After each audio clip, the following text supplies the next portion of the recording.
আসসালামু আলাইকুম। আমার নাম প্রমা।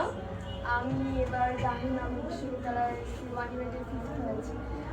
অনুভূতি আসলে বলতে আমার কাছে মনে হয় আমি ওরকম যে খুব আহামরি ভালো স্টুডেন্ট ছিলাম সেটা কিন্তু না, মিডিয়াম।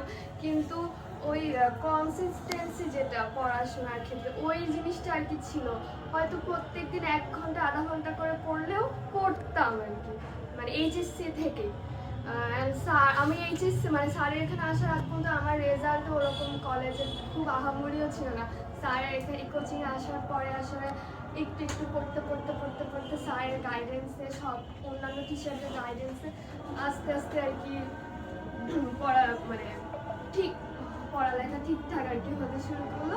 তো পরে আসলে পড়তে পড়তে মানে একটু একটু করে যেটা বুঝলাম যে আসলে ওই অনেকে বলে না 14 ঘন্টা 15 ঘন্টা, আমার কাছে মনে হয় আমি ওটা একে তো পারি না, কিন্তু আমার কাছে যেটা মনে হচ্ছে যে একটু একটু করে যদি আমি প্রতিদিন পড়ি না তারপরে আসলে ওই পড়াটা হয়ে যায়। তা আমি আর কি বলবো যে স্যারদের বা নলেজ পয়েন্টে অন্যান্য টিচাররা ম্যামরা যারা ছিলেন তাদের জন্য আসলে আজকে আমি মানে যা করেছি আলহামদুলিল্লাহ। তো সব স্যারদের জন্য অ্যান্ড অন্যান্য টিচারদের জন্য তো থ্যাংক ইউ স্যার। ও ছিল হলো বিএফ শাহিন কলেজে, হ্যাঁ। ওর কলেজও দূরে ছিল, কোচিংও দূরে ছিল। বিষয়টা যেটা সেটা হলো পরিশ্রম কখনো বেইমানি করে না।